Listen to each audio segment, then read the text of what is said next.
Salve, salve, trilheiros! Estamos aqui para mais uma análise jurisprudencial. Dessa vez, tratando do informativo 752 do STJ, um tema muito importante, em especial na área de direito administrativo. Aqui, no ARESP de número 1.325.652, de origem lá do Rio de Janeiro, nós temos um importante precedente no que diz respeito a concursos federais, OAB e temas da mais alta relevância do ponto de vista federal. Aqui nós vamos analisar um tema caro, a ação civil pública ajuizada pelo Ministério Público Federal a respeito de previdência complementar. Vamos lá entender qual é a nossa tese fixada pelo Egrégio Superior Tribunal de Justiça?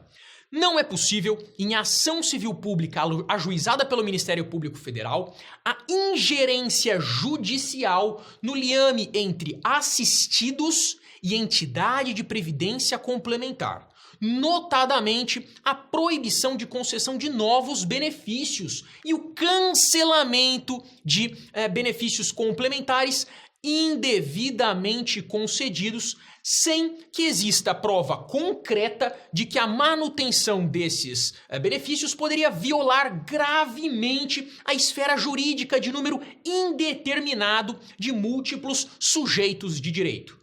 Arthur, não entendi nada do que você falou. Fique em paz, vem comigo que a gente vai entender o beabá da coisa. Pois bem, o histórico desse informativo, em especial desse julgado, ele nos remonta a uma ação civil pública promovida pelo Ministério Público Federal em razão de repasses indevidos efetuados por uma fundação a uma entidade fechada de previdência complementar que assistia os então empregados seletistas de 1991 a 2007, ali desse caso concreto, a título de previdência obviamente complementar. Acontece, pessoal, que nesse regime estatutário, após a edição da Lei 8.112 de 1990, nós teríamos ali um impedimento para a continuidade de determinadas concessões de benefício quando elas teriam algum prejuízo ao erário, bem como quando causaria, por meio de má-fé, alguma indevida concessão do benefício. Portanto, como consequência para coibir atos que eventualmente trariam dano ao erário, que seriam eivados de má-fé, que seriam eivados de dolo, nós teríamos a possibilidade, na verdade, a necessidade de reparação desse dano que eventualmente foi causado ao erário público, bem como a proibição de concessão de novos benefícios e o cancelamento dos concedidos nos últimos 5 anos. E aí, pessoal, o tribunal de origem, ele condenou essa fundação a cessar, portanto, a impedir as contribuições para essa entidade de previdência complementar, da entidade de previdência complementar a essa entidade fechada de previdência complementar. Restituir os valores indevidamente recebidos, e aqui está o pulo do gato. Se abster de conceder novos benefícios, ressalvados aqueles casos em que tal direito foi adquirido antes da edição dessa lei, e cancelar os benefícios complementares indevidamente concedidos a estatutários após a edição da Lei 8.112 de 90, a menos de 5 anos antes do ajuizamento da ação. Mas vejam bem, este comando judicial ele vulnerou parcialmente os princípios de segurança jurídica e de boa-fé. Vamos analisar em miúdos. Observa-se que o fundamento central para a condenação de cancelamento do benefício e abstenção de concessão de novos benefícios se deu em razão de um fato, em razão do fato de haver uma coparticipação no financiamento por parte da fundação.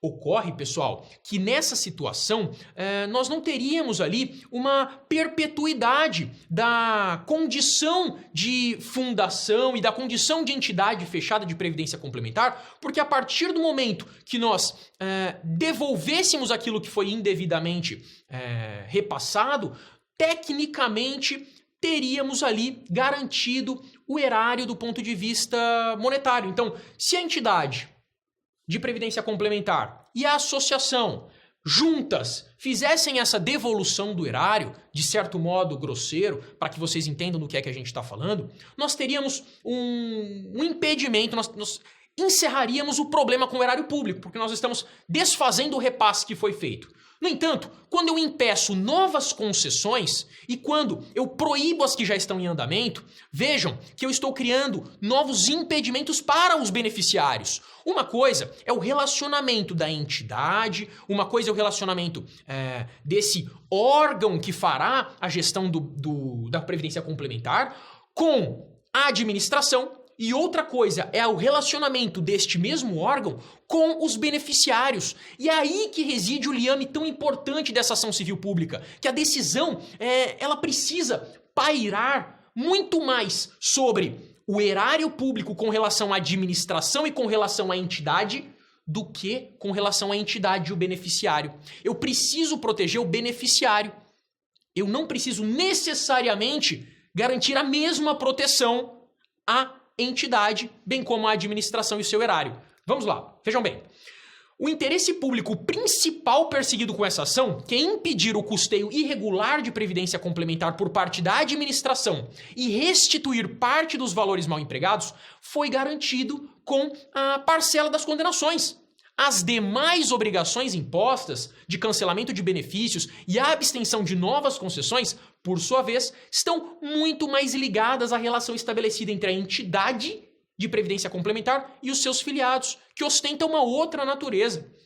A ingerência judicial nesse liame entre assistidos e entidade de previdência complementar, notadamente na profundidade com que foi imposta, pressuporia estar muito mais claro agora no plano concreto que os impactos da manutenção dos benefícios poderiam violar gravemente a esfera jurídica de número indeterminado de múltiplos sujeitos de direito. Com isso, revelar-se-ia a relevância social da intervenção e só assim se justificaria cogitar que não deveriam prevalecer, no particular, a boa-fé dos assistidos e a confiança legítima de que receberiam o retorno de suas contribuições na forma de benefícios, até porque eles estão contribuindo há muito tempo. Diante desse cenário, não se justifica determinar a abstenção de concessão de novos benefícios, porque vulnera diretamente o princípio da confiança legítima que esses assistidos tinham de que após meses ou anos de contribuição eles receberiam a contrapartida futura. Portanto, por um princípio de confiança legítima, nós temos ali o precursor efetivamente desse julgado. Menos ainda, justifica-se a determinação de cancelamento de benefícios de assistidos que já estavam experimentando a fruição de acréscimo patrimonial e, de repente, sem direito de defesa, quiçá sem nem saber o porquê, teriam ceifada a parcela de suas respectivas remunerações, de suas respectivas rendas. Nesse último caso, a ofensa à segurança jurídica é até mais evidente. Pessoal, em síntese, do que se trata esse julgado? Nós precisamos distinguir o relacionamento entre entidade de previdência complementar e administração e o relacionamento entre entidade de previdência complementar e o beneficiado.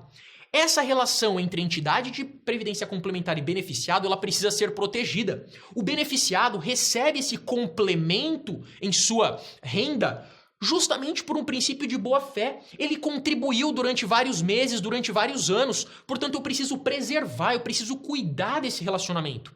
Diferentemente do que acontece entre entidade e administração. A partir do momento que a condenação por um ilícito concedido ali na aposentadoria, ele gerou uma reparação aos cofres públicos, essa reparação de per si, tecnicamente, teria o condão de salvar os cofres públicos, de demover o dano que foi promovido ao erário, para permitir que o relacionamento entre entidade e beneficiado pudesse continuar. Imagine bem um beneficiado que contribuiu durante 30 anos para essa previdência complementar e que, portanto, fez financiamentos de 35 longos anos e que, de repente, veria parte da sua previdência, portanto, parte da sua renda, ceifada em 25%. Em 30%, seria um absurdo. E justamente por conta da boa-fé, justamente por conta dessa necessidade de preservar o padrão de vida daquele que depositou uma confiança legítima no sistema, que é preferível abarcar essa relação, abarcar esse relacionamento, cuidar desse relacionamento entre entidade e entre beneficiário, em detrimento do cofre público na relação de entidade com a administração. Isso aqui a gente resolve com os valores da condenação. Não posso impedir a manutenção do benefício e não posso impedir a manutenção da concessão, de novos benefícios. Qualquer dúvida, estamos à disposição para você aqui no Trilhante.